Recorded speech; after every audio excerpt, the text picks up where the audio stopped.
With a final eviction notice clutched in her grease-stained hands and a desperate weekend to clear out her deceased mentor's condemned garage, Isabella, Izzy Martinez, unknowingly stepped into a 1960s automotive conspiracy that would transform her failing repair shop and expose the dark secrets of America's most powerful car dynasty. For beneath the oil-soaked concrete and rusted chassis lay a collection that industry titans had spent over 6 decades keeping buried. Before we dive in, let us know where you're watching from in the comments below. And if this story grabs you, make sure you hit subscribe. Tomorrow, we've got something even more incredible lined up for you. The scorching desert sun beat down mercilessly on Isabella, Izzy Martinez, as she pulled her sputtering 1998 Honda Civic into the cracked parking lot of Martinez Automotive Repair. The irony wasn't lost on her, a mechanic whose own car barely ran, struggling to keep a business alive in the shadow of chain auto shops and corporate dealerships that had slowly strangled the life out of independent garages across Riverside County, California. At 29, Izzy looked both younger and older than her years. Younger because of her petite frame and the way she still tied her dark hair back in a messy ponytail like she had in high school. Older because of the permanent grease stains under her fingernails, the worry lines creasing her forehead, and the weight of responsibility that had settled on her shoulders when her father died 4 years ago, leaving her a failing business and more debt than assets. The faded sign above her single garage bay read Martinez Automotive, honest work, fair prices, in English and Spanish, painted by her father's careful hand 15 years ago when he'd still believed the American dream was within reach for a Mexican immigrant with steady hands and a gift for diagnosing engine problems. Now several letters were missing entirely, and what remained looked like a promise the business could no longer keep. Izzy hadn't planned on inheriting a condemned garage on top of everything else. Her own shop was already drowning in red ink, with the bank calling twice a week about missed loan payments, despite her reputation as one of the most skilled mechanics in the Coachella Valley. She could make any engine purr, could diagnose problems that left other mechanics scratching their heads, but she couldn't make people pay fair wages for honest work when they could get their oil changed for $19 at the chain shop down the street. The unexpected call from attorney Harrison Webb 3 days ago had been just another complication in an already impossible situation. His voice had been professionally sympathetic, but rushed, like a man with too many estate cases and not enough hours in the day. Ms. Martinez, I'm calling regarding your great-aunt Carmen Rodriguez, who passed away last month. Despite your family's complicated history, she's left her automotive salvage business to you. The property is located in Mojave Springs, about 2 hours north of your current location. I'm afraid there's a time constraint. The city has condemned the property for code violations, and everything needs to be cleared out by Monday, or they're demolishing the entire site. The complicated history was lawyer speak for a 20-year family silence that had split the Martinez and Rodriguez clans down the middle. Carmen Rodriguez had been Izzy's grandmother's sister, a legendary mechanic who'd run one of the most successful independent garages in Southern California during the 1970s and 80s. But something had happened in the early 2000s, some kind of falling out that Izzy's family refused to discuss in detail. Izzy remembered Carmen vaguely from early childhood visits, a tall, imposing woman with silver hair always pulled back in a tight bun, hands that could rebuild a carburetor blindfolded, and eyes that seemed to hold secrets. Carmen had taught Izzy her first lessons about engines during summer visits when Izzy was 7 and 8 years old. Patient explanations about how internal combustion worked, why timing was everything, and how to listen to what a car was really telling you. Then suddenly the visits had stopped. Izzy's parents would change the subject whenever she asked about Aunt Carmen. Her father would only say that Carmen had gotten mixed up with dangerous people and started believing loca conspiracy theories about the car companies. When Izzy pressed for details, her mother would just shake her head sadly and mutter something about how success had corrupted Carmen's judgment, made her paranoid and suspicious of everyone. Now at 29, with both parents gone and her own business circling the drain, Izzy was expected to deal with Carmen's abandoned property. According to attorney Webb, it was supposed to be a simple weekend task: clear out whatever junk remained, maybe salvage a few valuable parts to help keep her own shop afloat, then walk away from whatever mess Carmen had left behind. Just another burden on shoulders already carrying the weight of monthly rent she could barely afford, equipment repairs she couldn't pay for, and the growing certainty that Martinez Automotive would be closing its doors before Christmas. The drive north to Mojave Springs took Izzy through increasingly desolate desert landscape. She'd left Riverside at dawn, her Honda's air conditioning wheezing against the September heat that was already approaching triple digits. The route took her past wind farms and solar installations, past abandoned gas stations and rusted road signs advertising attractions that had closed decades ago. Mojave Springs itself was barely a town, a cluster of buildings along Highway 14 that seemed to exist primarily to service the truckers and travelers heading between Los Angeles and Las Vegas. The main street featured a diner, a gas station, a bail bonds office, and several empty storefronts with "for lease" signs that looked like they had been there since the Clinton administration. Carmen's automotive haven appeared just outside the town limits, accessible by a rutted dirt road that branched off from the highway. What Izzy found made her breath catch in her throat. This wasn't the small garage operation she'd been expecting based on childhood memories. This was an automotive wonderland, or graveyard, depending on your perspective. The property sprawled across nearly 5 acres, surrounded by 10-foot chain-link fencing topped with razor wire that gleamed dangerously in the desert sun. Hand-painted warning signs in English and Spanish covered every section of fence. Private property, no trespassing, dangerous dogs, 24-hour surveillance. Some of the signs looked freshly painted, while others had faded to barely legible ghosts of their former warnings. Inside the perimeter, classic American automobiles sat in carefully organized rows stretching toward the desert horizon. Izzy counted at least 200 vehicles, maybe more. 1960s Mustangs and Camaros, 1970s Corvettes and Challengers, elegant 1950s Cadillacs and Lincolns, even what appeared to be several pre-war classics from the 1930s and 40s. Most showed the effects of desert storage: faded paint, cracked dashboards, tires that had long ago surrendered to the heat. But even in decay, they represented millions of dollars in potential value if restored properly. At the center of the automotive maze stood the main building, a massive airplane hangar-style structure that had to be at least 10,000 square feet. Unlike the cars, the building appeared to be in excellent condition. Its steel walls recently painted, its roof free of the rust stains that plague most desert structures. Solar panels covered the entire southern exposure, suggesting Carmen had invested in keeping the facility powered and climate-controlled. Attached to the main hangar was a smaller office building, a low-slung structure with large windows that had been tinted so dark Izzy couldn't see inside. The parking area immediately in front was paved with fresh asphalt and marked with painted lines, as if Carmen had been expecting important visitors right up until her death. Izzy parked her Honda next to the office entrance, feeling increasingly overwhelmed by the scope of what she'd inherited. This wasn't a simple weekend cleanup. This was a complex business operation that had clearly been active much more recently than her family had led her to believe. The attorney had mentioned that Carmen died after a brief illness, but everything Izzy saw suggested her great-aunt had been working right up until the end. The office entrance was secured with a heavy steel door and multiple deadbolts that looked more appropriate for a bank vault than an auto shop. Attorney Webb had provided Izzy with a ring of keys, but it took several minutes of trial and error before she found the right combination to unlock everything.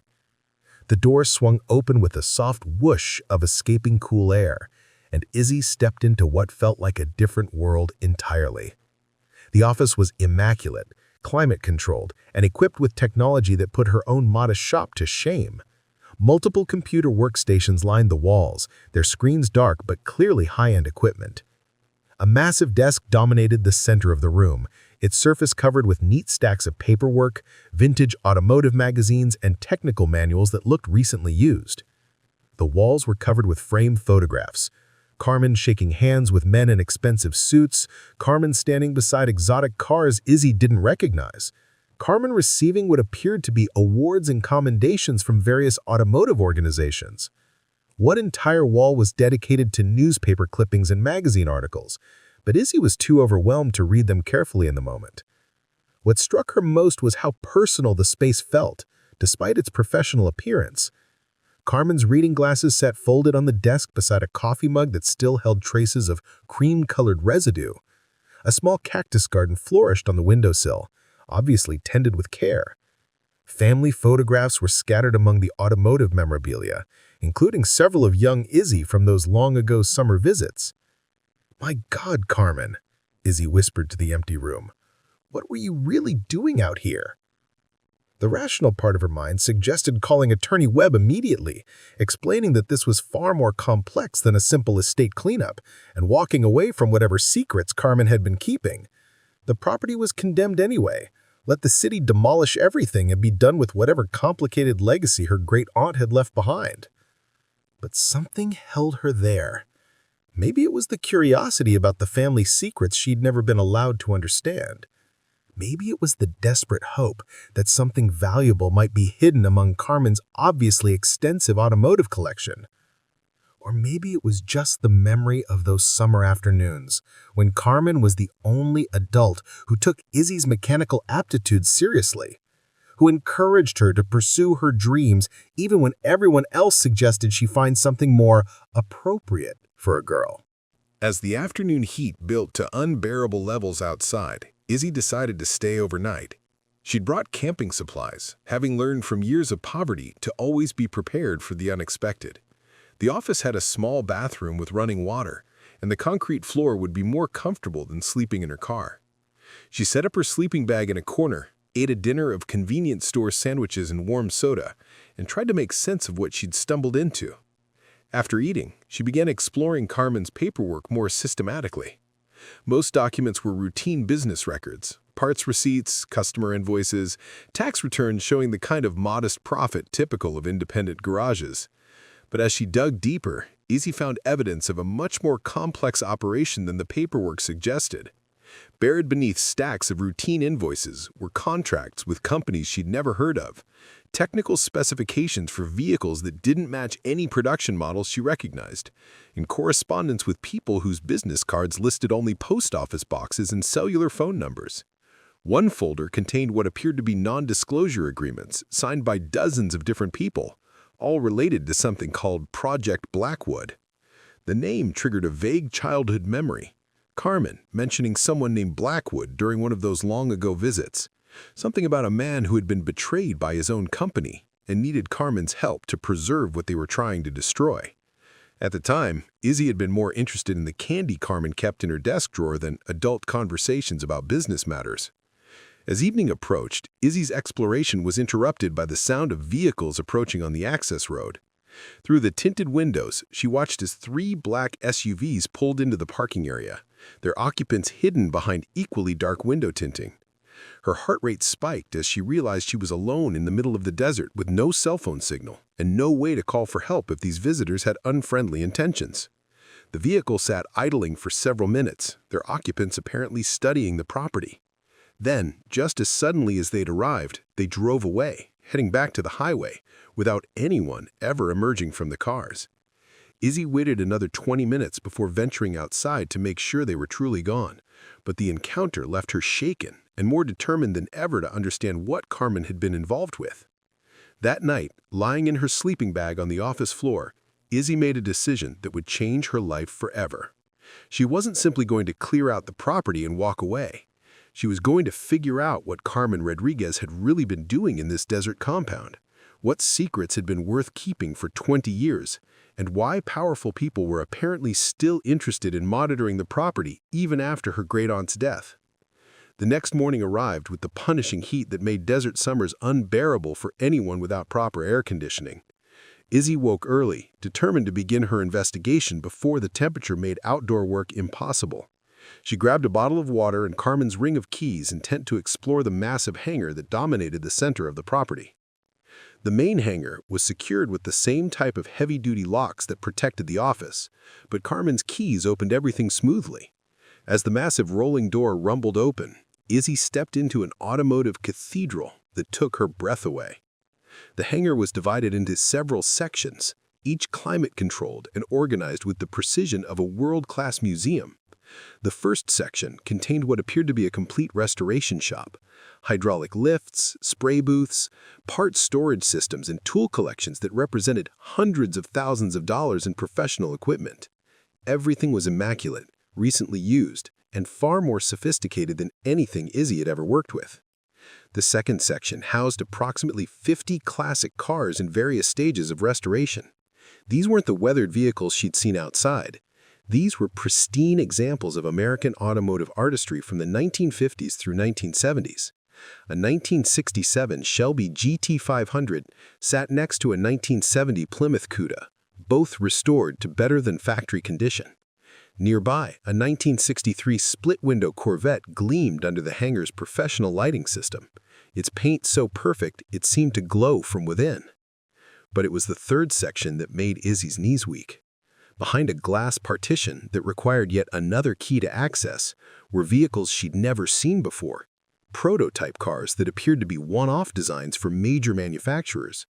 Sleek, experimental sports cars bore nameplates she didn't recognize, but styling cues that suggested they'd been designed by the same people responsible for iconic production models. One car in particular caught her attention, a stunning coupe with aggressive lines and advanced aerodynamics that looked decades ahead of anything she'd seen from the 1960s or 70s. The nameplate read Blackwood Phantom, and a small placard beside it contained technical specifications that made no sense. The engine was listed as a high-compression V12 hybrid system with performance numbers that seemed impossible for the era. As Izzy studied the mysterious vehicles, she found a leather-bound logbook sitting on a nearby workbench. Opening it revealed Carmen's familiar handwriting, the same careful script from birthday cards and letters sent during those childhood years when they'd still been in contact. The logbook entries dated back 30 years, chronicling acquisitions, restorations, and what Carmen called preservation activities in meticulous detail. Early entries described typical classic car transactions: purchasing vehicles from estate sales, completing restorations for wealthy collectors, building the reputation that had made Carmen Rodriguez a legend in Southern California automotive circles. But around 1995, the entries began changing tone. Carmen started writing about special projects and protected collections. She mentioned meeting with someone identified only as RB, who had provided her with documentation that changes everything about American automotive history. Subsequent entries referenced corporate conspiracies, suppressed technologies, and the need to preserve what they're trying to erase. One entry from just 2 years ago was particularly chilling. They've been watching the property again, black SUVs with government plates just like 20 years ago. RBer's right, they'll never stop trying to find what we preserved here. If something happens to me, I pray Isabella will understand the importance of what we've protected here. She has the mechanical knowledge to appreciate what these vehicles represent and the courage to make sure they're not lost again. The mention of her own name made Izzy's hands tremble as she closed the logbook. Carmen had been thinking of her, planning for this moment, preparing for a possibility that apparently had come to pass. But what was this underground vault? How could there be another level beneath a hangar built on solid desert bedrock? As in an answer to her question, Izzy's foot caught on something as she stepped away from the workbench. Looking down, she saw that one section of the concrete floor was slightly different from the rest, a rectangle approximately 4 feet by 4 feet, with edges so precisely cut they were nearly invisible unless viewed from exactly the right angle. Her heart pounding with the same excitement she had felt as a child discovering hidden treasure, Izzy knelt and pressed her palm against the suspicious section. It gave slightly under pressure, confirming her suspicion that this wasn't solid concrete, but some kind of concealed access panel. Searching the nearby workbenches, she found a small pry bar among Carmen's tools.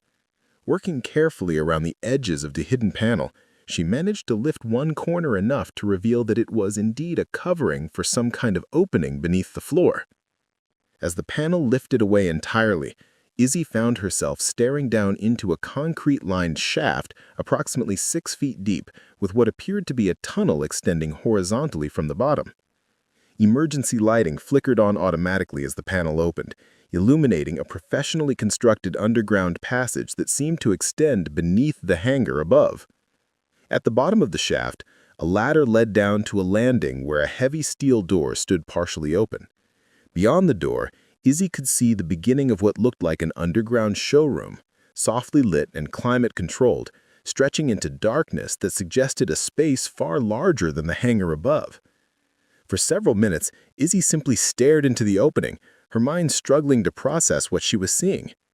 Carmen had built some kind of underground facility beneath her garage, a secret level that wasn't visible from the surface and wouldn't show up on any municipal records or satellite imagery. Taking a deep breath and gathering her courage, Izzy descended the ladder and pushed through the steel door into Carmen's hidden world. What she found there would challenge everything she thought she knew about automotive history, corporate power, and the real reason her family had cut ties with the most accomplished mechanic any of them had ever known. The underground showroom was even more impressive than the hangar above. Stretching for what had to be at least 100 feet in each direction, the climate-controlled space housed the most extraordinary collection of automobiles Izzy had ever seen. These weren't just rare classics or expensive exotics. These were vehicles that seemed to represent an entirely different trajectory of automotive development. The centerpiece of the collection was a vehicle that took Izzy's breath away completely. Sleek, aerodynamic, and finished in deep metallic blue that seemed to shift colors under the showroom lighting, it looked like something that should have rolled off a production line in 2020, not something that had apparently been designed in the 1960s. A placard beside the car read, "Blackwood Phantom, Mark 7, 1969, final prototype. V12 hybrid engine, producing 450 horsepower with 45 mpg efficiency rating. Production canceled due to oil industry pressure. Only 7 examples ever built." Izzy walked around the vehicle slowly, taking in details that seemed decades ahead of their time. The body panels were made from some kind of lightweight composite material. The interior featured advanced electronics and ergonomic design that wouldn't look out of place in a modern Tesla. Under the hood, she found an engine configuration unlike anything she'd ever seen. A compact V12 connected to what appeared to be an electric motor system, all controlled by computerized management systems that predated similar technology by 30 years. As she explored the underground collection, Izzy began to understand what Carmen and this mysterious RB had been preserving. These weren't just rare cars. They were evidence of automotive technologies that had been developed and then deliberately suppressed, prevented from reaching production by corporate interests that profited from maintaining technological status quo. A 1967 prototype bore a Ford nameplate, but achieved fuel efficiency ratings that wouldn't become common until the 2000s. A 1971 experimental Chevrolet featured safety systems and emissions controls decades ahead of federal requirements. Most shocking of all, a 1965 prototype displayed technology that appeared to be fully electric, with range and performance specifications that matched modern electric vehicles. Each vehicle was accompanied by documentation, technical specifications, internal company memos, and correspondence that told the story of innovations that had been buried by oil companies, automotive executives, and government officials who had different priorities than technological advancement or environmental protection.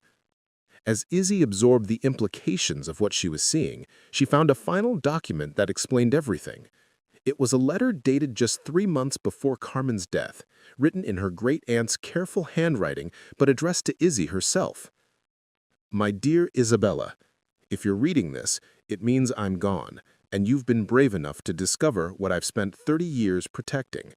The vehicles you see around you represent the greatest automotive conspiracy of the 20th century.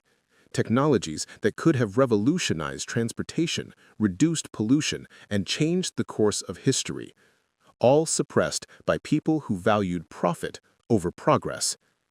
My friend Richard Blackwood was the chief engineer at Blackwood Motors, an independent manufacturer that developed these prototypes in the 1960s and early 1970s.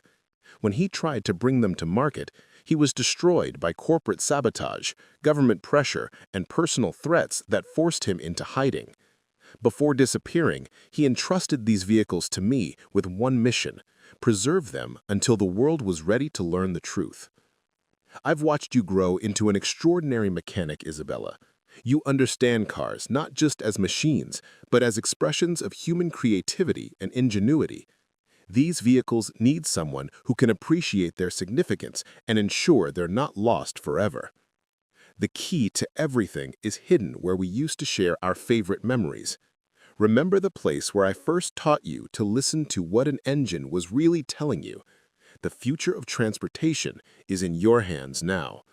With all my love and faith in your judgment, Aunt Carmen. The letter left Izzy's hands shaking as its implications sunk in. She wasn't just inheriting a collection of rare cars, she was being entrusted with evidence of a massive corporate conspiracy that had shaped American automotive development for decades. These vehicles proved that clean, efficient, safe transportation had been possible 50 years ago, but had been deliberately prevented from reaching consumers by people who profited from inferior technology. As she stood in Carmen's underground cathedral of suppressed automotive innovation, Izzy realized her quiet life as a struggling independent mechanic was about to become something far more dangerous and significant. Forces that had been powerful enough to destroy Richard Blackwood and silence these technologies for half a century were still active, still determined to keep these secrets buried. The black SUVs from the previous evening suddenly made more sense. Someone knew about Carmen's death, knew about Izzy's inheritance, and was monitoring the property to see what she might discover. The question was whether they were government agents, corporate security, or something else entirely. But first, she had to find whatever Carmen had hidden where we used to share our favorite memories. Izzy closed her eyes, thinking back to those precious summer afternoons 20 years ago when Carmen had been her hero, her mentor, and the only adult who believed a little girl could grow up to be just as good as any man at understanding the mechanical heart of automobiles. The place Carmen was referring to had to be the old outdoor work area behind the office building, where they'd spent hours working on a 1965 Mustang that Carmen was restoring as a personal project. It was there that Carmen had first taught Izzy to diagnose engine problems by sound, to feel for subtle vibrations that indicated timing issues, and to understand that every car had its own personality, if you knew how to listen. Racing back through the underground showroom and up into the hangar above, Izzy felt the desert heat hit her like a physical blow as she emerged into the late morning sun. The temperature had already climbed past 100 degrees, but adrenaline kept her moving toward the rear of the property where Carmen's old outdoor workspace had been located. What she found there would complete her understanding of the legacy she'd inherited and set in motion events that would challenge the most powerful corporate interests in America. But first, she had to survive long enough to uncover the final pieces of Carmen Rodriguez's carefully guarded secret and figure out who was willing to kill to keep the truth about American automotive history buried forever. The adventure that had begun with a reluctant drive to clear out a condemned garage had become something far more significant. Izzy Martinez, struggling mechanic and accidental inheritor, was about to discover that she held the key to exposing one of the longest-running conspiracies in corporate America, and that key was hidden exactly where her beloved great-aunt had promised it would be. The memories came flooding back as Izzy approached the rear of the property where Carmen's old outdoor workspace had once been. Behind the main office building, partially hidden by decades of desert brush growth, she found the concrete pad where her great-aunt had maintained her personal restoration projects. The area was now overgrown with sage and mesquite, but the outline of the workspace was still visible beneath the vegetation. It was here, on blazing summer afternoons 20 years ago, that 7-year-old Isabella Martinez had first fallen in love with the mechanical soul of automobiles. Carmen would work methodically on whatever project car she was restoring, while young Izzy sat cross-legged in the shade, asking endless questions about carburetors and timing chains and differential gears. "Listen, mija," Carmen would say, holding a finger to her lips as they both focused on the sound of an engine warming up. "Every car has its own voice. The pistons talk to you. The valves sing their own song. If you learn to hear what they're really saying, you'll never meet a mechanical problem you can't solve." Now, standing in that same spot as an adult, Izzy could almost hear Carmen's patient explanations carried on the desert wind. She began clearing away the brush that had grown over the concrete pad, searching for whatever her great-aunt had hidden where we used to share our favorite memories. After 20 minutes of scratching through thorny vegetation in the punishing heat, Izzy's persistence was rewarded. Beneath a particularly dense clump of sagebrush, her fingers found the edge of what appeared to be a concrete access panel, similar to the one she'd discovered in the hangar, but larger and more carefully concealed. This panel required more effort to open. Years of desert weather had sealed the edges with accumulated sand and debris. But using a combination of pry bars from Carmen's tool collection and sheer determination, Izzy finally managed to lift the heavy concrete slab. What she found beneath made her gasp with astonishment. The panel covered a sophisticated underground storage chamber, climate-controlled and professionally lit, containing what appeared to be Carmen's most precious possessions. Not cars this time, but documents. Filing cabinets full of papers, photographs, and evidence that would expose the full scope of the automotive conspiracy her great-aunt had spent decades investigating. Climbing down into the underground document vault, Izzy found herself in a space that resembled a private intelligence operation more than a mechanic's storage room. The walls were covered with detailed timelines, organizational charts, and photographs connected by red string like something from a detective movie. At the center of it all was a comprehensive investigation into Blackwood Motors and the systematic destruction of American automotive innovation.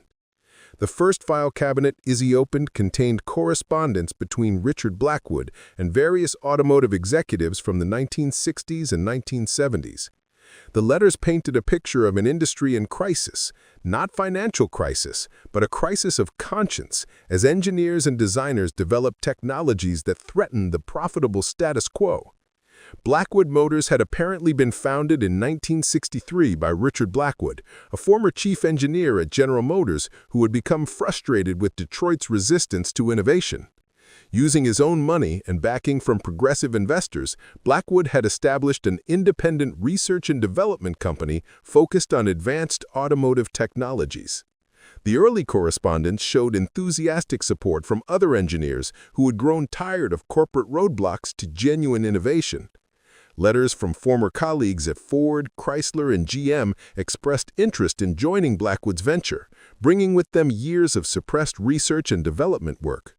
One letter from a Ford engineer named Patricia Donovan was particularly revealing. "Richard, I can't take it anymore. We developed a complete electric drivetrain system in 1967 that could power a full-size sedan for 200 miles on a single charge. The performance tests were incredible, better acceleration than our V8 engines, and virtually silent operation. When I presented it to management, they buried the project completely. They said the oil companies would never accept electric vehicles and that our dealers weren't equipped to service them. But I know the real reason. Ford has too much invested in internal combustion infrastructure to allow any alternatives. I'm ready to bring everything I've learned to Blackwood Motors. Let's show the world what transportation could really look like." Similar letters filled the first cabinet. Testimony from dozens of automotive engineers who had watched promising technologies disappear into corporate vaults, never to see production. Carmen had somehow assembled the most comprehensive archive of suppressed automotive innovation in American history. The second cabinet contained even more disturbing evidence. These were documents showing coordinated efforts by oil companies, automotive manufacturers, and government agencies to prevent advanced technologies from reaching consumers. Internal memos from Exxon, Shell, and Texaco discussed managing the transition timeline for fuel efficiency improvements and maintaining market stability by preventing disruptive innovations. One memo from a Texaco executive to his counterparts at other oil companies was particularly chilling. Gentlemen, the Blackwood situation has escalated beyond acceptable parameters.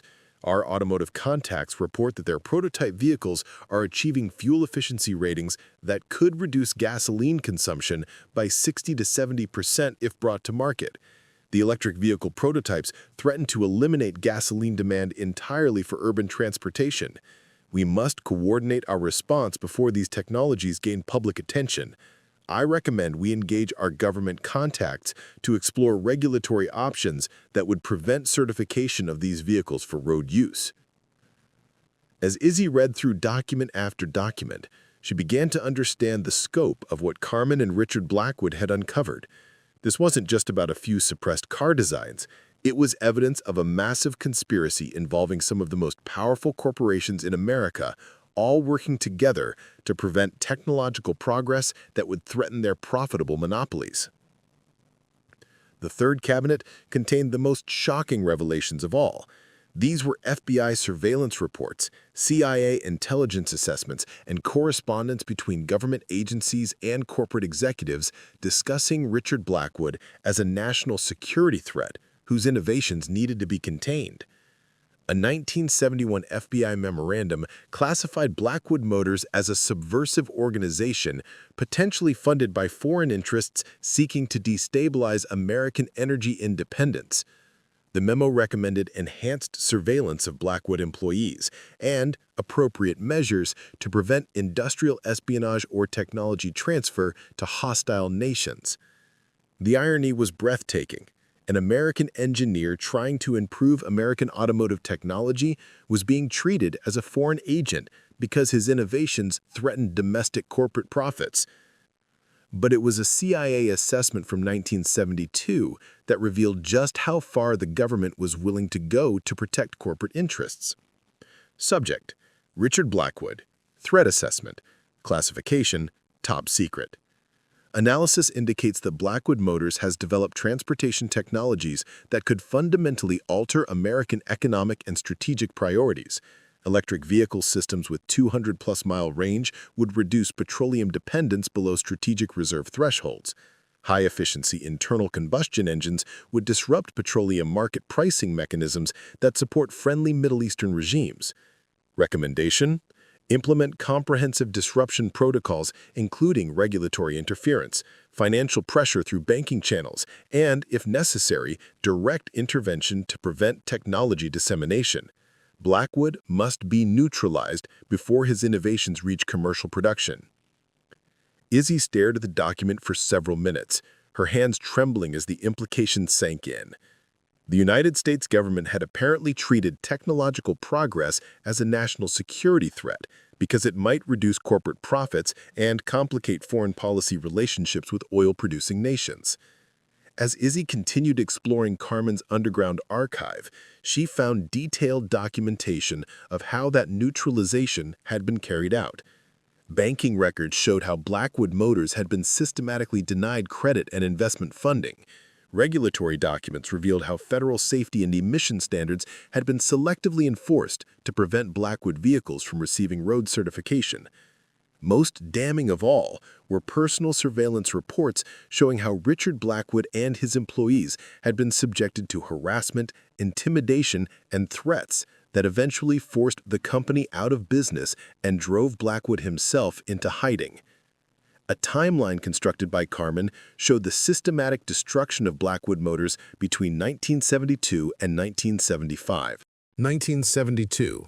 Federal banking regulators pressure major banks to cancel Blackwood's credit lines, citing irregular business practices that were never specified.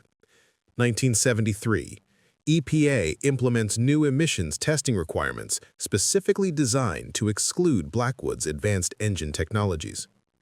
1973, IRS launches routine audit of Blackwood Motors that lasted 18 months and consumed most of the company's resources. 1974, key employees begin receiving death threats. 3 resign and relocate out of state. 1974, Blackwood's manufacturing facility suffers accidental fire that destroys prototype production line. 1975, Richard Blackwood disappears after reporting that his home was burglarized and classified documents stolen. The final entry on Carmen's timeline was the most chilling. 1975, all Blackwood Motors prototypes assumed destroyed, technology suppression successful, corporate interests protected. But Carmen had added a handwritten note at the bottom. They were wrong. RB saved everything. As Izzy absorbed the full scope of what Carmen had preserved, she began to understand why her family had cut ties with her great-aunt 20 years ago. This wasn't just about old cars or family disagreements.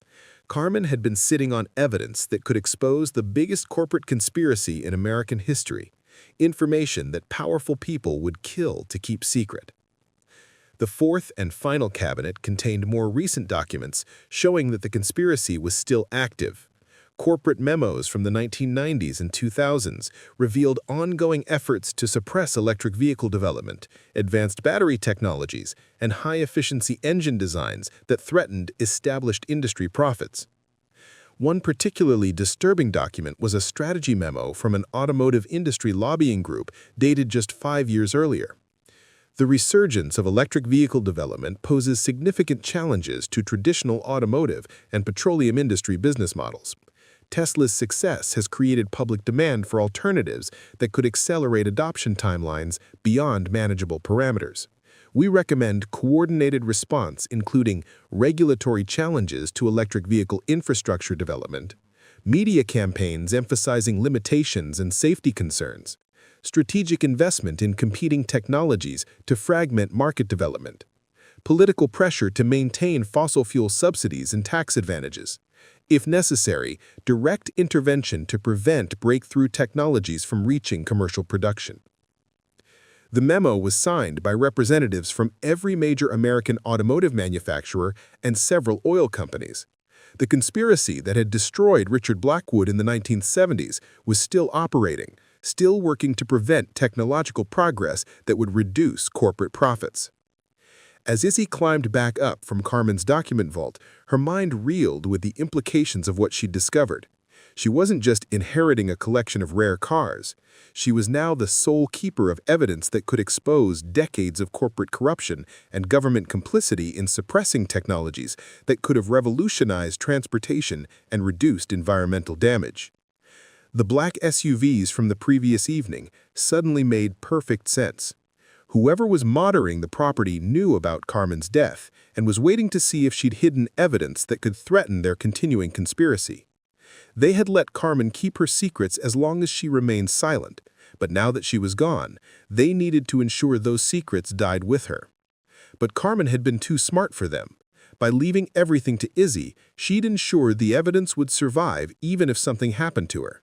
And by hiding the most damaging documents in the underground vault, she'd made sure they wouldn't be found during any casual inspection of the property.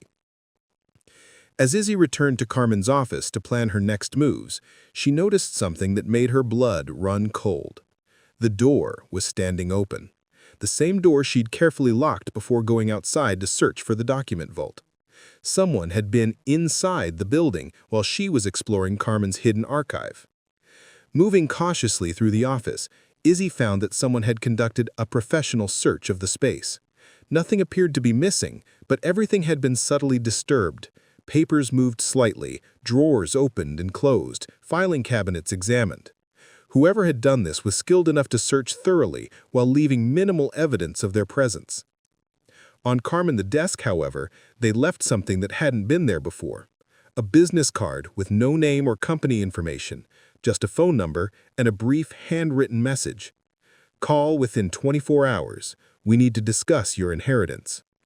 Izzy's hand shook as she held the card. These people had been watching her, waiting for her to discover Carmen's secrets, and now they were ready to make contact. The question was whether they wanted to buy her silence, threaten her to cooperation, or something else entirely.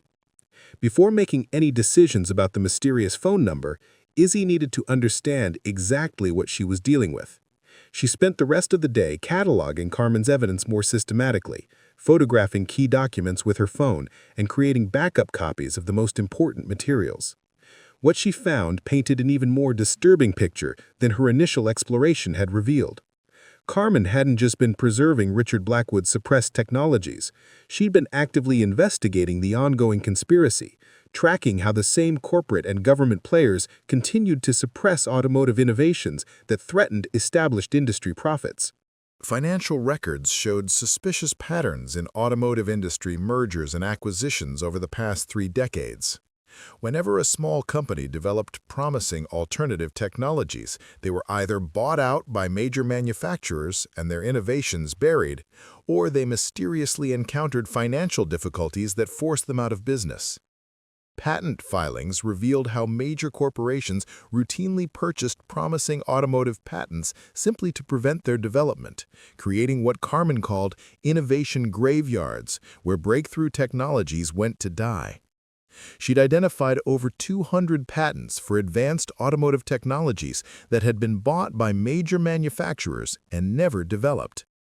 Most shocking of all were recent surveillance reports showing that the conspiracy had expanded beyond suppressing individual technologies. These companies were now working together to control the entire timeline of automotive development, ensuring that new innovations were introduced gradually and in ways that maximized their profits while minimizing disruption to existing business models. A strategy document from a joint automotive industry planning committee outlined their approach. Controlled Innovation Protocol 2020-2030. The transition to alternative transportation technologies must be managed carefully to protect existing investments and maintain market stability. We recommend Phase 1, 2020-2025, gradual introduction of hybrid technologies to maintain consumer interest while preserving gasoline demand. Phase 2, 2025-2030, limited rollout of electric vehicles in urban markets, ensuring charging infrastructure development remains dependent on traditional energy companies. Phase 3, 2030-2040, broader electric vehicle adoption, but only using technologies that maintain corporate control over manufacturing and service networks. Critical priorities. Prevent independent manufacturers from developing breakthrough technologies that could accelerate adoption timelines. Ensure all alternative technologies require proprietary components controlled by established industry players. Maintain government regulatory frameworks that favor existing corporate interests. Continue suppression of technologies that could enable truly independent vehicle development or operation. As Izzy read this document, she realized that the conspiracy she'd inherited wasn't just historical, it was actively shaping the automotive industry's future. The slow pace of electric vehicle development, the complexity of charging infrastructure, the high costs of alternative transportation, all of this was being deliberately managed to protect corporate profits rather than serve consumer interests or environmental needs. By late afternoon, Izzy had compiled a comprehensive understanding of what Carmen had been preserving. The evidence was overwhelming, but it was also incredibly dangerous. This information could destroy some of the most powerful corporations in America, expose government corruption at the highest levels, and potentially revolutionize transportation if the suppressed technologies were finally allowed to reach the public. But first, she had to decide what to do about the business card and its ominous 24-hour deadline.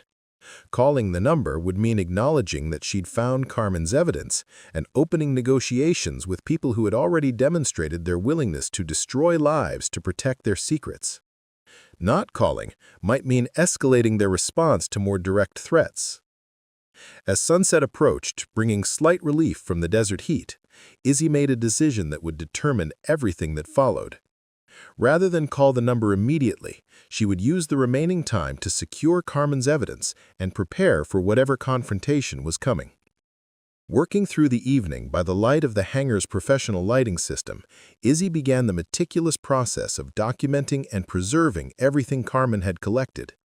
She uploaded digital copies of key documents to secure cloud storage accounts, created multiple backup drives of the most important evidence, and prepared detailed summaries that could be distributed to journalists, government investigators, and automotive industry watchdog groups if something happened to her.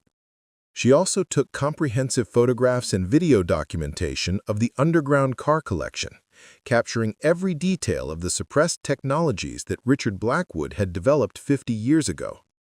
These vehicles represented proof that clean, efficient transportation had been possible for decades, but had been deliberately kept from consumers by corporate interests that profited from inferior alternatives. Most importantly, she prepared detailed instructions for accessing both underground vaults and distributed copies to trusted contacts, her lawyer, her insurance agent, and several friends who had no connection to the automotive industry. If anything happened to her, Carmen's evidence would survive and eventually reach people who could act on it. As she worked, she found herself thinking about Richard Blackwood, the brilliant engineer whose innovations had been stolen and suppressed, who had been driven into hiding and possibly killed for trying to improve American transportation. She thought about all the environmental damage that could have been prevented, all the money consumers could have saved, all the technological progress that had been delayed by corporate greed and government corruption. But she also thought about the opportunity that lay before her. Carmen had entrusted her with evidence that could finally expose the truth about American automotive development. The suppressed technologies in the underground collection could be reverse-engineered and improved with modern materials and manufacturing techniques. The documentary evidence could force accountability for decades of consumer deception and environmental damage. For the first time since inheriting Carmen's property, Izzy felt something more powerful than fear or confusion. She felt purpose. Carmen hadn't just left her a collection of old cars. She'd left her a mission to complete the work that Richard Blackwood had started and that Carmen had spent 30 years preserving. As dawn approached, painting the desert sky in brilliant oranges and purples, Izzy finally picked up the business card and dialed the phone number. Whatever happened next, she was ready to face the people who had spent decades keeping the truth about American automotive history buried in the desert. The phone rang twice before a man's voice answered, professional but cold. "Ms. Martinez, we've been waiting for your call." "I bet you have," Izzy replied, surprised by the steadiness in her own voice. "I think it's time we had a conversation about my great-aunt's collection." "Indeed. There's a diner on Highway 14 called Rose's Desert Stop. Meet us there in 1 hour. Come alone and bring nothing with you except your willingness to listen to a very generous offer." The line went dead before Izzy could respond. As she prepared for what might be the most important meeting of her life, she reflected on how dramatically her world had changed in just 3 days. She'd arrived in Mojave Springs as a struggling mechanic trying to clear out a condemned garage. Now she was preparing to confront a conspiracy that had been shaping American automotive development for over half a century. But Carmen had prepared her for this moment, even if neither of them had realized it at the time. Those summer afternoons learning to listen to what engines were really telling her, developing the mechanical intuition to understand complex systems, gaining the confidence to trust her own judgment over conventional wisdom, all of that had been training for this confrontation. As Izzy drove toward her appointment with the mysterious corporate representatives, she carried with her something more valuable than any collection of rare cars: the truth about American automotive history, and the determination to ensure that Richard Blackwood's innovations finally received the recognition they deserved. The future of transportation was about to be decided in a desert diner, and Isabella Martinez, struggling mechanic turned accidental inheritor, was ready to fight for the technologies that could transform how America moved forward into the 21st century. Behind her, Carmen's automotive haven sat silent in the morning desert heat, its underground secrets finally discovered and its suppressed treasures ready to emerge into the light after 50 years of darkness. The conspiracy that had destroyed Richard Blackwood and silenced Carmen Rodriguez was about to face its greatest challenge yet, a young woman with nothing left to lose and everything to fight for. Rose's Desert Stop looked exactly like what it was, a roadside diner that had been serving truckers and travelers since the 1960s, its neon sign flickering against the pale morning sky. The parking lot was half empty at 7 a.m., populated mostly by 18-wheelers and the occasional tourist vehicle making the journey between Los Angeles and Las Vegas. Izzy parked her Honda between two massive trucks, using their bulk to partially conceal her arrival. Inside, the diner maintained the authentic atmosphere of decades past: cracked vinyl booths, a long counter with swiveling stools, and the persistent aroma of coffee and bacon that had soaked into every surface over the years. Most of the customers were exactly what she'd expected: long-haul drivers grabbing breakfast before hitting the road, a few local workers starting their shifts, and two obvious tourists studying maps and looking overwhelmed by the desert landscape. What she hadn't expected was the group of 5 people sitting in the large corner booth at the back of the restaurant. 3 men in expensive suits that looked completely out of place in the desert setting, 1 woman in business attire that probably cost more than Izzy made in a month, and, most surprising of all, an elderly man in casual clothes who looked vaguely familiar. The woman gestured for Izzy to join them, her smile professionally warm, but with an undercurrent of steel that suggested this pleasantness was entirely tactical. "Ms. Martinez, thank you for coming. I'm Victoria Sterling, and these are my colleagues. Please, sit down." Izzy slid into the booth across from them, immediately feeling outnumbered and outmatched. These people radiated the kind of quiet power that came from controlling vast resources and making decisions that affected millions of lives. They belonged in corporate boardrooms and government offices, not desert diners. "You seem surprised by our little gathering. Perhaps you were expecting something more dramatic. Men in dark suits making threats in parking lots." "The thought crossed my mind," Izzy admitted, accepting a cup of coffee from the waitress while trying to project more confidence than she felt. Sterling laughed, a sound that somehow managed to be both genuine and calculating. "Miss Martinez, we're business people, not characters from a movie. We're here to discuss a mutually beneficial arrangement regarding the property you've inherited." The elderly man in casual clothes leaned forward, and Izzy suddenly recognized him from the photographs in Carmen's underground archive. Despite the years and the gray hair, this was unmistakably Richard Blackwood, the brilliant engineer whose suppressed innovations had started this entire conspiracy. "Hello, Isabella," he said quietly, his voice carrying decades of exhaustion and regret. "Your great-aunt Carmen was an extraordinary woman. I'm sorry for your loss, and I apologize for the circumstances that have brought us together." Izzy stared at him in shock. "You're supposed to be dead. Carmen's files said you disappeared in 1975. Blackwood nodded sadly. "I did disappear, in a sense. Richard Blackwood, the automotive engineer, ceased to exist that year. I've been living under a different name, in a different state, working as a high school shop teacher for the past 48 years. It seemed like the only way to stay alive long enough to see my technologies eventually reach the public." Sterling interrupted smoothly. "Mr. Blackwood contacted us several months ago when he learned about Carmen's deteriorating health. He was concerned about what might happen to the materials she'd been preserving on his behalf." "Materials that belong to us," added one of the suited men, speaking for the first time. His tone was matter-of-fact, as if he were discussing the weather rather than claiming ownership of technologies that could revolutionize transportation. "The intellectual property, the prototype vehicles, the research data, all of it was developed using resources that ultimately derive from our company's investments." Izzy felt anger rising in her chest. Those investments were made 50 years ago by companies that deliberately suppressed the technologies rather than develop them. You can't claim ownership of innovations you tried to destroy.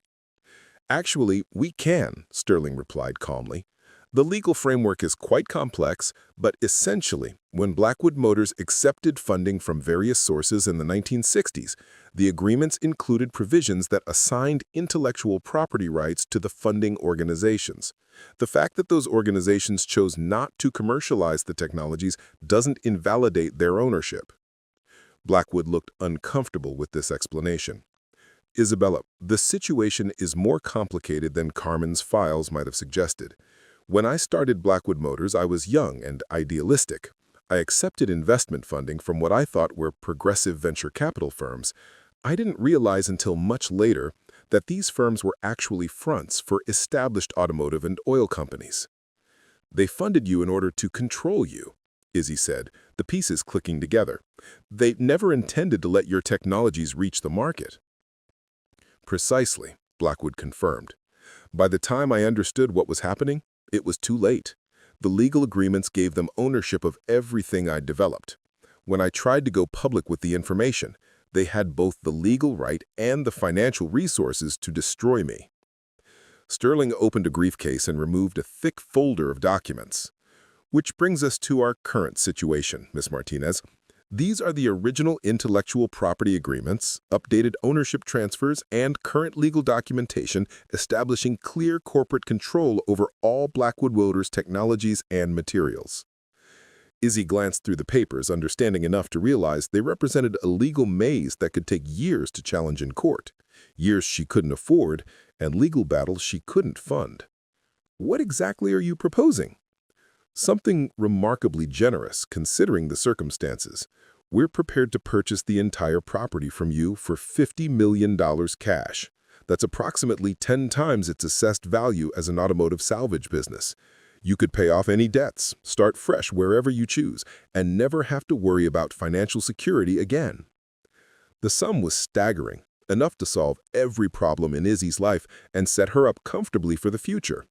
It was also clearly designed to make her forget about everything she'd discovered in Carmen's underground vaults. "And in exchange?" Izzy asked, though she already knew the answer. "Complete confidentiality regarding anything you may have found on the property. The vehicles would be transported to appropriate corporate facilities for proper disposal. Any documentation would be returned to its rightful owners. You would sign agreements ensuring that none of this information ever becomes public." "Proper disposal," Izzy repeated. "You mean destroy?" "These are 50-year-old prototype vehicles with no practical value in today's automotive market. The technologies have been superseded by modern developments. Attempting to reverse engineer them would be pointless and potentially dangerous." Blackwood shifted uncomfortably in his seat. "Isabella, I need you to understand something. These people aren't villains from a conspiracy theory. They're business people trying to manage complex market transitions. The automotive industry employs millions of people, supports countless communities, and represents trillions of dollars in infrastructure investment." Sterling laughed, a sound that somehow managed to be both genuine and calculating. "Miss Martinez, we're business people, not characters from a movie. We're here to discuss a mutually beneficial arrangement regarding the property you've inherited." The elderly man in casual clothes leaned forward, and Izzy suddenly recognized him from the photographs in Carmen's underground archive. Despite the years and the gray hair, this was unmistakably Richard Blackwood, the brilliant engineer whose suppressed innovations had started this entire conspiracy. "Hello, Isabella," he said quietly, his voice carrying decades of exhaustion and regret. "Your great-aunt Carmen was an extraordinary woman. I'm sorry for your loss, and I apologize for the circumstances that have brought us together." Izzy stared at him in shock. "You're supposed to be dead.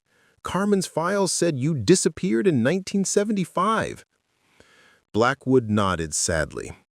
"I did disappear, in a sense. Richard Blackwood, the automotive engineer, ceased to exist that year. I've been living under a different name, in a different state, working as a high school shop teacher for the past 48 years. It seemed like the only way to stay alive long enough to see my technologies eventually reach the public." Sterling interrupted smoothly. "Mr. Blackwood contacted us several months ago when he learned about Carmen's deteriorating health. He was concerned about what might happen to the materials she'd been preserving on his behalf." "Materials that belong to us," added one of the suited men, speaking for the first time. His tone was matter-of-fact, as if he were discussing the weather rather than claiming ownership of technologies that could revolutionize transportation. Izzy felt anger rising in her chest. Those investments were made 50 years ago by companies that deliberately suppressed the technologies rather than developed them. You can't claim ownership of innovations you tried to destroy. Actually, we can, Sterling replied calmly. The legal framework is quite complex, but essentially, when Blackwood Motors accepted funding from various sources in the 1960s, the agreements included provisions that assigned intellectual property rights to the funding organizations. The fact that those organizations chose not to commercialize the technologies doesn't invalidate their ownership. Blackwood looked uncomfortable with this explanation. Isabella, the situation is more complicated than Carmen's files might have suggested. When I started Blackwood Motors, I was young and idealistic. I accepted investment funding from what I thought were progressive venture capital firms.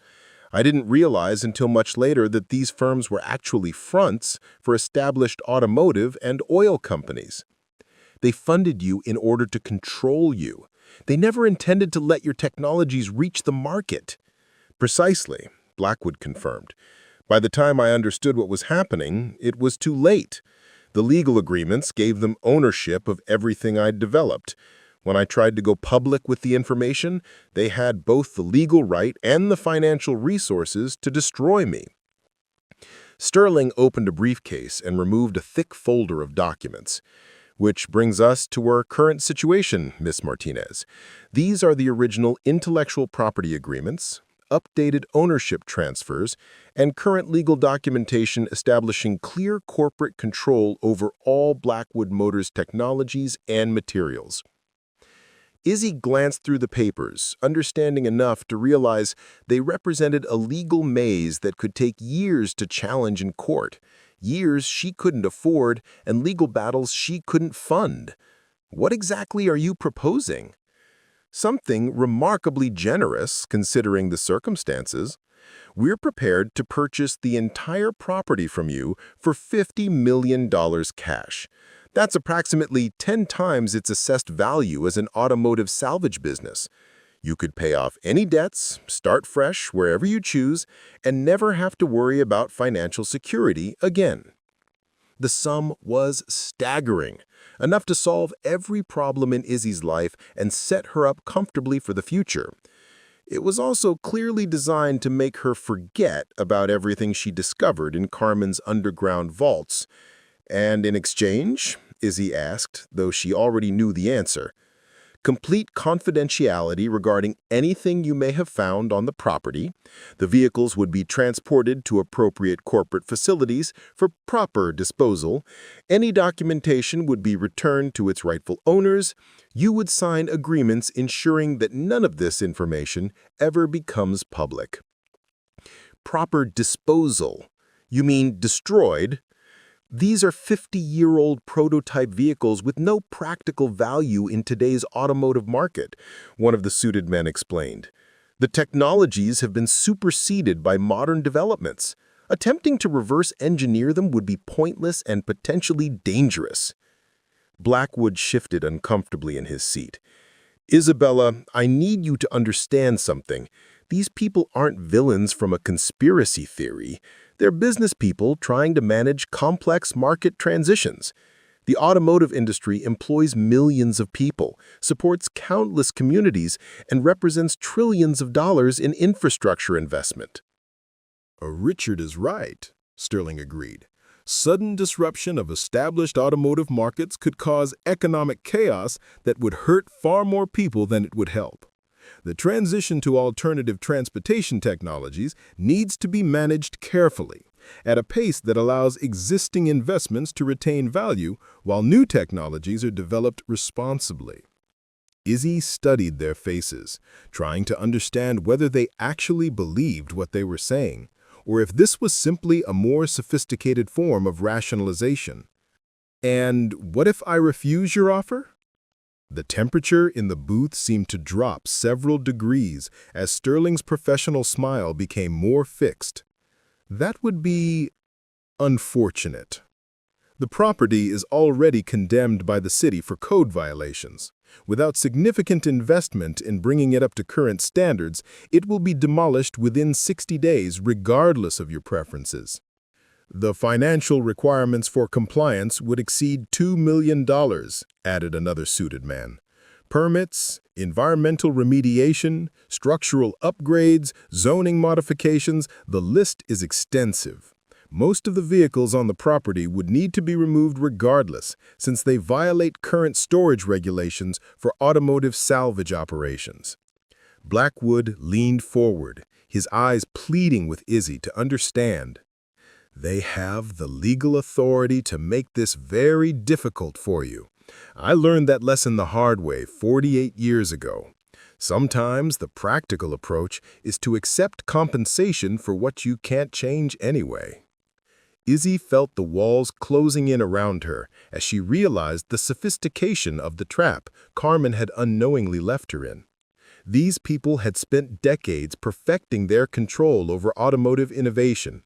They had legal ownership of the technologies, regulatory authority to shut down the property, and financial resources to overwhelm any challenge she might mount.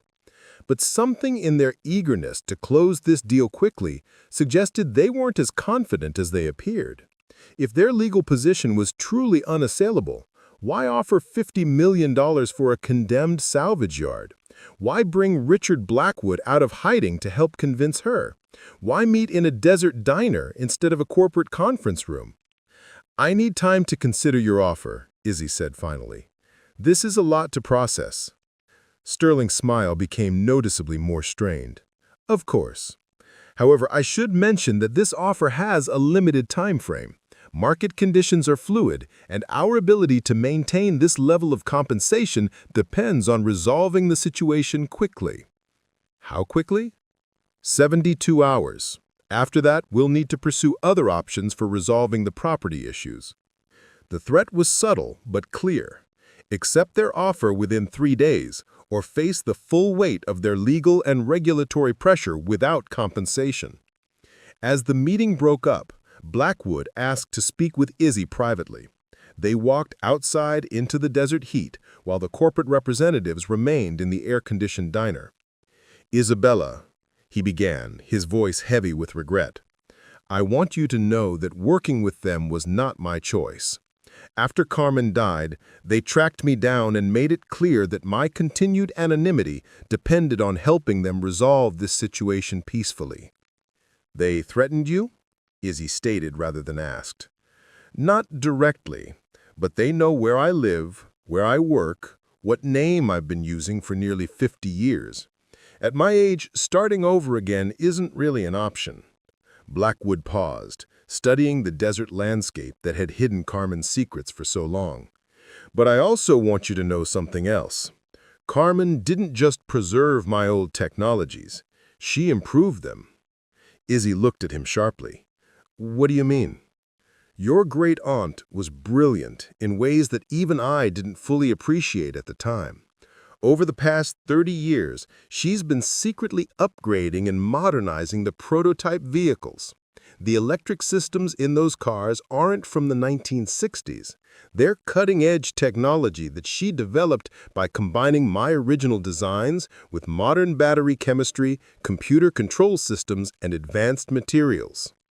This revelation hit Izzy like a physical blow. Are you saying those cars could actually be put into production today? More than that, Blackwood whispered, glancing nervously toward the diner. Those vehicles represent technologies that are 10 to 15 years ahead of anything currently available. If someone could reverse engineer Carmen's improvements and combine them with modern manufacturing techniques, they could leapfrog the entire automotive industry. Which is why they're so eager to get their hands on them. Blackwood nodded grimly. And why they'll never let that information reach the public. The economic disruption would be catastrophic for established companies. Billions of dollars in research and development investments would become worthless overnight. So what am I supposed to do? Take their money and let 50 years of innovation disappear forever? I don't know, Blackwood admitted. I've been asking myself that question since 1975, and I still don't have a good answer. All I can tell you is that Carmen believed you would figure out the right path forward. She talked about you constantly in our correspondence. Your mechanical intuition, your integrity, your refusal to accept conventional limitations. As they prepared to part ways, Blackwood pressed a small piece of paper into Izzy's hand. If you decide not to take their offer, call this number.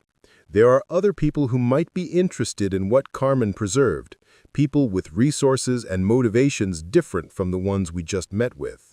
Back in her Honda, driving toward Carmen's property, Izzy's mind raced through her options. $50 million would solve every financial problem she'd ever had, but it would also mean betraying Carmen's trust and allowing revolutionary technologies to remain buried. Refusing the offer would mean facing legal and regulatory pressure she couldn't afford to fight, but it might also mean preserving innovations that could transform transportation for millions of people. The decision became more complicated when she arrived at the property to find she wasn't alone. 3 vehicles were parked near the entrance: a dusty pickup truck, a hybrid sedan, and a motorcycle that looked like it had just completed a cross-country journey. As Izzy approached the office building, she could see people moving around inside. Her heart rate spiked as she realized the property had been breached while she was at the diner meeting. These could be corporate security teams sent to secure the underground collections, government agents investigating Carmen's activities, or potentially more dangerous actors entirely. But as she got closer, Izzy could hear voices that didn't sound threatening. Excited conversation, even laughter. Someone was apparently having a good time exploring her great-aunt's legacy. Approaching the office cautiously, Izzy peered through the windows and saw 3 people examining Carmen's photographs and documents with obvious fascination. 2 men and 1 woman, all appearing to be in their 30s or 40s, dressed in casual clothes rather than corporate uniforms. When she opened the door, all 3 turned toward her with expressions of surprise and guilt, like children caught exploring a forbidden area. "Sorry," said one of the men, a tall individual with graying temples and hands that showed the calluses of someone who worked with tools. "Carmen gave me keys years ago, told me to check on the property if she ever stopped answering her phone.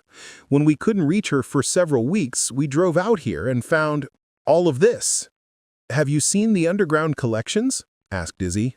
The 3 exchanged glances that suggested they had indeed discovered Carmen's hidden treasures. Sarah Chen nodded slowly. "Those vehicles are incredible. The level of innovation, the integration of advanced technologies, Carmen was working at a level that makes current automotive development look primitive. Which is why we need to make sure they don't disappear," Tony added. "There are people who would kill to suppress those technologies permanently." "People who just offered me $50 million to make sure exactly that happens," Izzy replied, then found herself explaining the morning's meeting at Rose's desert stop. When she finished, Marcus whistled low. $50 million for a condemned salvage yard? That tells you everything you need to know about how valuable Carmen's work really is. Sarah Chen was already taking notes. This could be the story of the century, documented proof of a 50-year conspiracy to suppress automotive innovation, combined with working examples of the technologies they've been hiding. "If we can keep it from being buried again," Tony said grimly. "These corporate interests have unlimited resources and no moral constraints. They've been perfecting the art of making inconvenient technologies disappear for half a century." As the 4 of them stood in Carmen's office, surrounded by evidence of decades-long conspiracy and suppressed innovation, Izzy realized that her decision was becoming clearer. These people represented something her great-aunt had spent 30 years building, a network of automotive professionals, journalists, and engineers who shared a commitment to technological progress over corporate profits. "There's something else you need to know," Izzy said, then explained her conversation with Richard Blackwood and his revelation that Carmen had been modernizing the prototype vehicles with cutting-edge improvements. Marcus's eyes widened. "Are you saying those cars could be reverse-engineered and put into production with current technology?" According to Blackwood, they're already 10 to 15 years ahead of anything currently available. Sarah was practically vibrating with excitement. "This isn't just a historical preservation story. This is about technologies that could revolutionize transportation right now. We're talking about the potential to leapfrog decades of gradual automotive development." Tony was more cautious. We're also talking about taking on some of the most powerful corporations in America. They've been suppressing these technologies for 50 years, and they're not going to give up without a fight. Which is why we need to move fast, Marcus said. If they're giving you 72 hours to accept their offer, that means they're planning to take more aggressive action after that deadline. As afternoon shadows lengthened across the desert property, the four of them developed a plan that would have seemed impossible just days earlier. Rather than accepting the corporate buyout or trying to fight the legal and regulatory pressure alone, they would document everything Carmen had preserved and distribute the information widely enough that it couldn't be suppressed. Sarah would use her media connections to prepare comprehensive news stories about the conspiracy, complete with photographs of the prototype vehicles and copies of the most damaging corporate documents. Marcus would coordinate with other restoration specialists and automotive engineers to create detailed technical analyses of Carmen's innovations. Tony would work on reverse engineering key technologies and preparing plans that could be shared with independent manufacturers. But they all understood that success would require more than just their individual efforts. They needed to build a coalition large enough and public enough that the corporate interests couldn't silence them through traditional pressure tactics. As evening approached, bringing slight relief from the desert heat, Izzy made the calls that would transform her inheritance from a personal burden into a catalyst for change. Using the contact information Blackwood had provided, she reached out to automotive industry watchdog groups, environmental organizations, alternative energy researchers, and investigative journalists who had been tracking corporate suppression of innovative technologies. By midnight, Carmen's automotive haven had been transformed into an impromptu command center for what would become the largest challenge to automotive industry control in American history. People were driving in from across the Southwest. Engineers, journalists, environmental activists, and automotive enthusiasts who understood that they were witnessing a once-in-a-generation opportunity to expose the truth about transportation technology. Dr. Elena Rodriguez, a battery technology researcher from UC Berkeley, arrived with equipment for analyzing Carmen's electric vehicle systems. James Patterson, an investigative journalist from The Washington Post, brought resources for verifying the authenticity of the corporate conspiracy documents. Professor David Kim, an automotive engineering expert from MIT, came prepared to conduct comprehensive technical evaluations of the prototype vehicles. As people worked through the night cataloging, photographing, and analyzing everything Carmen had preserved, Izzy began to understand the true scope of what her great-aunt had accomplished. This wasn't just about preserving Richard Blackwood's original innovations.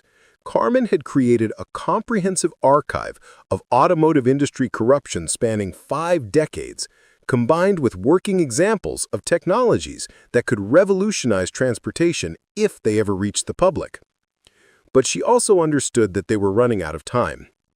In less than 60 hours, her 72-hour deadline would expire, and the corporate representatives would escalate their response. The property was still condemned, the legal ownership issues remained unresolved, and they were dealing with opponents who had unlimited resources and a 50-year track record of successfully suppressing inconvenient technologies. The battle for the future of American transportation was about to begin in earnest, and Isabella Martinez, struggling mechanic turned accidental inheritor, found herself at the center of a conflict that would determine whether revolutionary automotive technologies would finally reach the public or disappear forever into corporate vaults.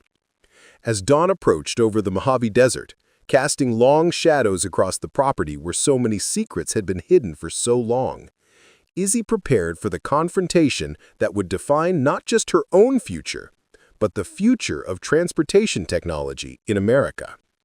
The underground treasures that Carmen had preserved were about to emerge into the light, and the corporate interests that had kept them buried were about to discover that some secrets are too important to remain hidden forever.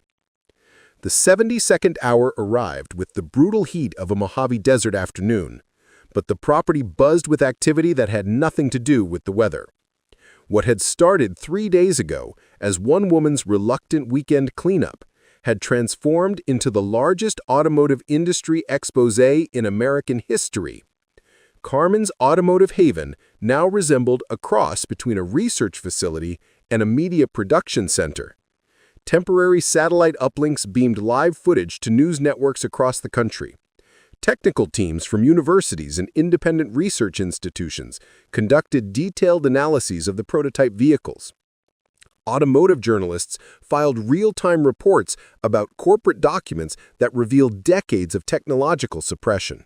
Izzy stood in the shade of the main hangar, watching teams of experts document every aspect of Carmen's collection with the systematic precision of archaeologists uncovering lost civilization. In just 3 days, her understanding of the automotive industry had been completely revolutionized. But more importantly, she discovered something about herself she never knew existed: the ability to stand up to corporate power when the stakes were high enough. "The technical analysis is complete," announced Dr. Elena Rodriguez, approaching with a tablet full of data from her examination of Carmen's electric vehicle prototypes. "These aren't just museum pieces, they represent functional technologies that could be commercialized immediately with minimal additional development." Professor David Kim from MIT joined them, his expression mixing excitement with professional caution. "The hybrid systems are particularly remarkable. Your great-aunt managed to integrate battery technology, regenerative braking, and computer-controlled power management in ways that exceed current Tesla capabilities. The efficiency ratings we're measuring would revolutionize urban transportation overnight." James Patterson, the Washington Post investigative journalist, looked up from the corporate documents he'd been verifying all morning. "The paper trail is airtight. We have documented proof of a coordinated conspiracy spanning 50 years, involving every major American automotive manufacturer and most of the large oil companies. This isn't speculation or theory, it's systematic criminal suppression of technologies that could have prevented decades of environmental damage." Sarah Chen had been coordinating with media outlets worldwide, and her laptop screen showed a split view of live news broadcasts from CNN, BBC, and other major networks. "The story is going global faster than I've ever seen. Social media engagement is off the charts. #AutoConspiracy has been trending worldwide for 6 hours. But even as their documentation efforts reached a crescendo, Izzy knew the real test was approaching. Victoria Sterling and her corporate representatives hadn't made contact since yesterday, but their silence felt ominous rather than encouraging. These people had spent 50 years perfecting the art of suppressing inconvenient technologies. They wouldn't simply surrender because of media attention. Her phone rang at exactly 3 p.m., as if the corporate team had been waiting for maximum dramatic effect. "Ms. Martinez." Victoria Sterling's voice was noticeably cooler than during their diner meeting. "I trust you've had sufficient time to consider our offer." "I have," Izzy replied, walking away from the activity around the hangar to take the call privately. "I'm declining." There was a pause before Sterling responded, and when she spoke again, her professional veneer had dropped entirely. "That's unfortunate. I had hoped we could resolve the situation amicably." "Amicably for who? You want me to pay me to let revolutionary technologies disappear forever while millions of people continue driving inefficient vehicles that damage the environment?" "Ms. Martinez, you clearly don't understand the broader implications of what you're doing. The automotive industry employs over 4 million Americans directly and supports millions more jobs in related industries. Sudden disruption of established business models could trigger economic collapse that would devastate communities across the country." Izzy had heard this argument before from Richard Blackwood and spent considerable time thinking about it. That's exactly what they said about the transition from horses to automobiles a century ago. Technological progress always disrupts existing industries, but it also creates new opportunities and better solutions. "This isn't a theoretical economic discussion," Sterling's voice hardened. "You're playing with forces you don't comprehend. The property you're occupying has been condemned by municipal authorities. Federal environmental regulators are launching an investigation into potential hazardous materials violations. The IRS has received information suggesting significant unreported income from automotive sales activities." The threats were coming fast now, each one designed to overwhelm Izzy's ability to respond. But she'd spent the past 3 days learning from experts who understood exactly how these pressure tactics worked. "Are you done?" Izzy asked calmly. "Because I have something to tell you. Carmen's technologies are already being reverse-engineered by teams from 6 different universities. The corporate conspiracy documents are being verified by investigative journalists from major news organizations. And most importantly, everything has been distributed widely enough that it can't be suppressed even if something happens to me." The line went dead, but Izzy knew the conversation was far from over. Within hours, the escalation Sterling had promised began manifesting in ways that tested the resolve of everyone involved. The first wave came through regulatory channels. Environmental protection agents arrived with warrants to investigate potential hazardous materials violations, forcing temporary suspension of some documentation activities. Municipal code enforcement officers issued additional violations that could have shut down all operations on the property. That the coalition Izzy had helped build was prepared for regulatory pressure. Environmental lawyers from advocacy organizations filed immediate appeals challenging the agency's jurisdiction and timing. Local news coverage highlighted the suspicious coordination between multiple regulatory agencies that had shown no previous interest in the condemned property. The second wave targeted the media coverage directly. Social media platforms began restricting the reach of posts about the automotive conspiracy, citing unverified information policies. Several news organizations received legal challenges to their coverage, forcing them to carefully review every detail before publication. Again, the coalition adapted quickly. Independent media outlets picked up stories that mainstream platforms restricted. Technical experts provided additional verification for every claim being made. The documentation was so comprehensive and the evidence so overwhelming that attempts at suppression only drew more attention to the underlying story. The third wave was the most sophisticated and dangerous. Corporate security firms began conducting background investigations of key coalition members, looking for personal or professional vulnerabilities that could be exploited to force their withdrawal from the project. Dr. Elena Rodriguez received notification that her university research funding was being reviewed for compliance with federal guidelines. James Patterson found himself facing a lawsuit claiming he had violated confidentiality agreements with previous sources. Professor David Kim discovered that his consulting contracts with automotive companies were being terminated for conflicts of interest. But rather than weakening the coalition, these targeted attacks seemed to strengthen everyone's resolve. Dr. Rodriguez publicly challenged her university to choose between corporate pressure and academic freedom. Patterson's newspaper provided legal support and used the lawsuit as evidence of the conspiracy's ongoing efforts to suppress information. Professor Kim announced he was withdrawing from all corporate consulting to focus on independent research. As the evening of the third day approached, bringing slight relief from the desert heat, Izzy realized that they had passed some kind of tipping point. The corporate forces that had successfully suppressed automotive innovation for 50 years were discovering that their traditional tactics were ineffective against a distributed coalition that had prepared for exactly these types of pressure.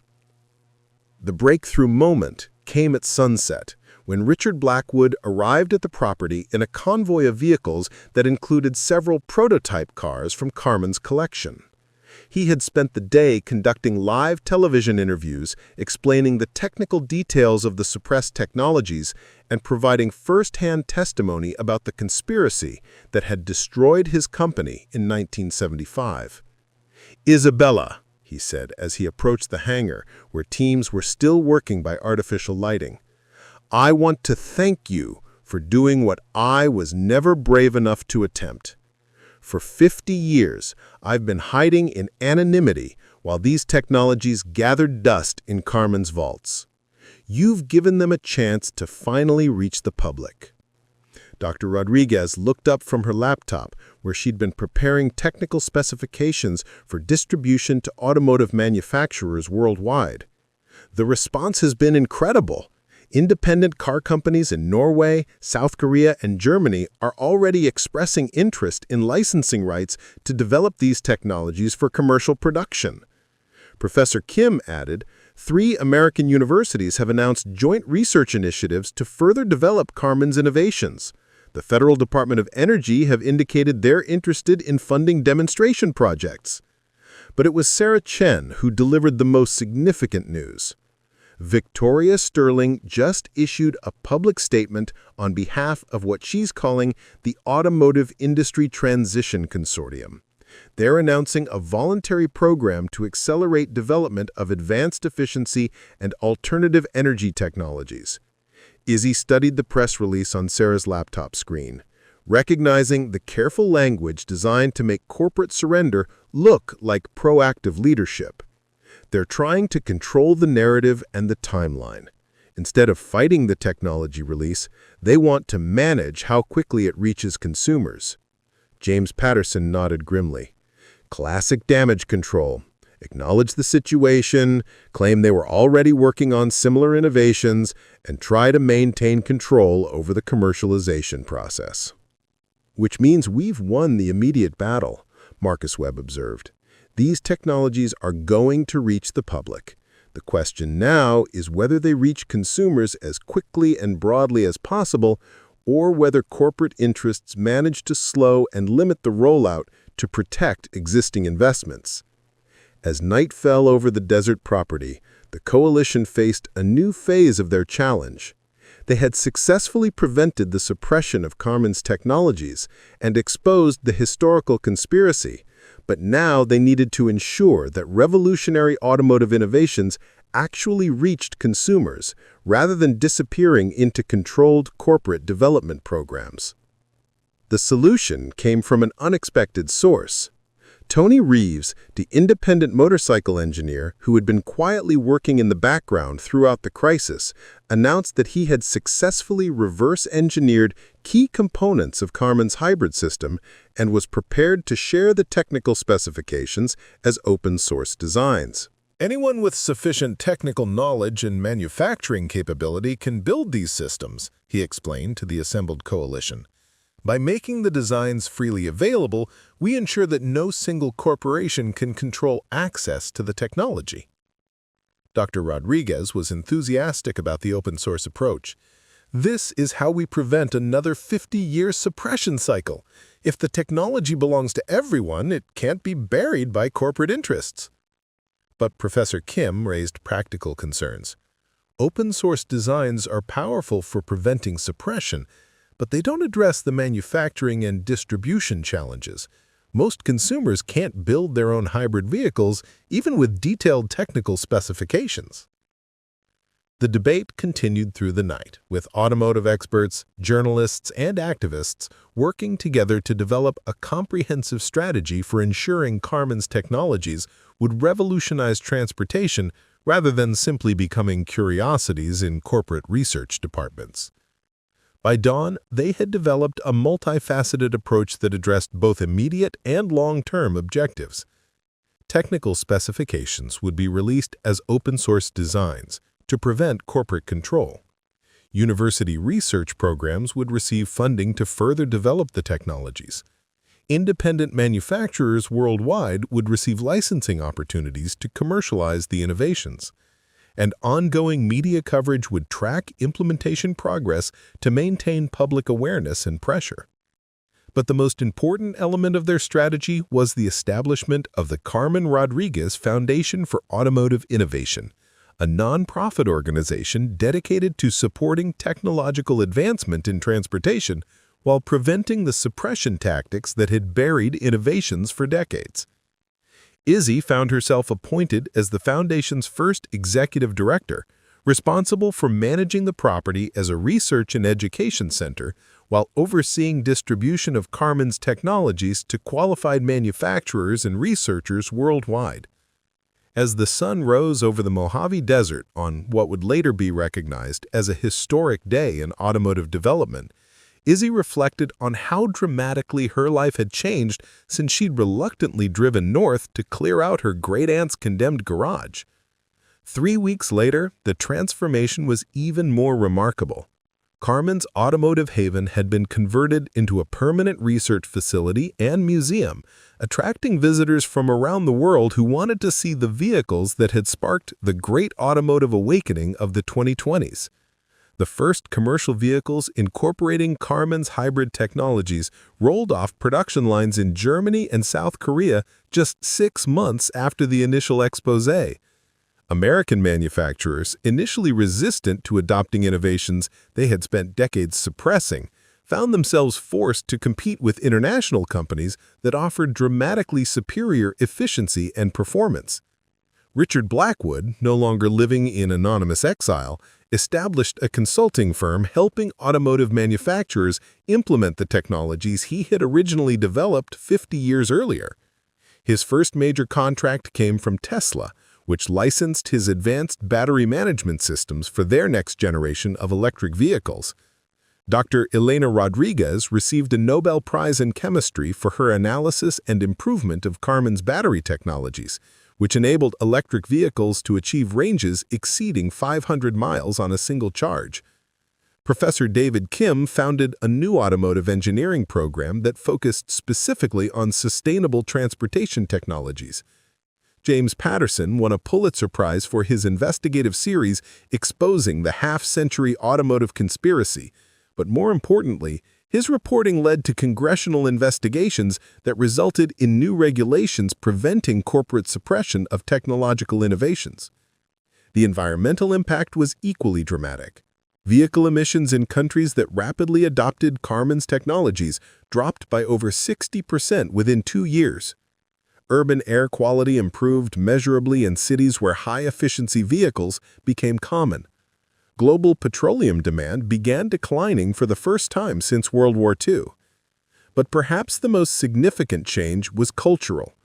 The revelation that revolutionary transportation technologies had been deliberately suppressed for 50 years sparked broader questioning of other industries where corporate interests might be preventing beneficial innovations.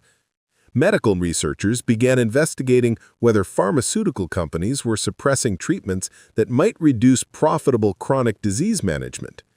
Energy sector investigations revealed that utility companies had been preventing development of distributed power generation technologies that would reduce their control over electrical distribution. The automotive conspiracy had become a catalyst for fundamental changes in how society approached technological innovation and corporate accountability.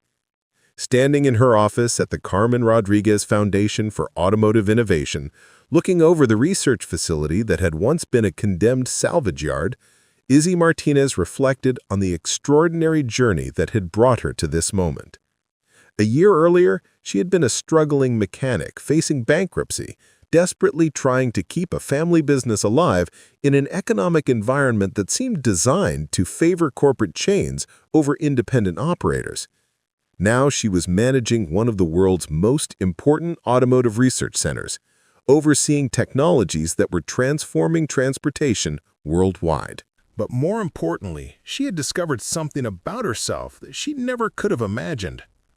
When confronted with corporate power that seemed overwhelming, when faced with legal and regulatory pressure designed to force her surrender, when offered life-changing money to simply walk away, she had found the strength to choose justice over personal gain, progress over profit, and the public interest over corporate control. Carmen Rodriguez had left her more than just a collection of suppressed automotive technologies. She had left her an opportunity to discover what she was truly capable of when the stakes were high enough and the cause was important enough. The brass key that had started everything now sat in a place of honor in the Foundation's museum, alongside photographs of Carmen working in her underground laboratory and Richard Blackwood's original engineering drawings from the 1960s. But the real treasure hadn't been hidden beneath concrete floors or locked in underground vaults. The real treasure had been the realization that technological progress depends not just on brilliant engineers and innovative designers, but on ordinary people who are willing to fight for extraordinary possibilities when the moment demands it. As evening approached over the desert research facility, bringing the cooler temperatures that made outdoor work possible, Izzy prepared for her daily walk through Carmen's preserved underground collection. The vehicles were no longer secret prototypes gathering dust in hidden chambers. They were working examples of technologies that were revolutionizing transportation worldwide. But they also served as reminders of how easily progress could be suppressed when corporate interests valued profit over innovation, and how important it was to maintain vigilance against similar suppression efforts in the future. The struggle to bring Carmen's technologies to the public had been just the beginning. The real work lay in ensuring that future innovations in transportation, and in every other field that affected human welfare, would reach the people who could benefit from them rather than disappearing into corporate vaults, where they would remain buried until someone with sufficient courage and determination was willing to fight for their release. Isabella Martinez had inherited a condemned garage and discovered a world-changing conspiracy.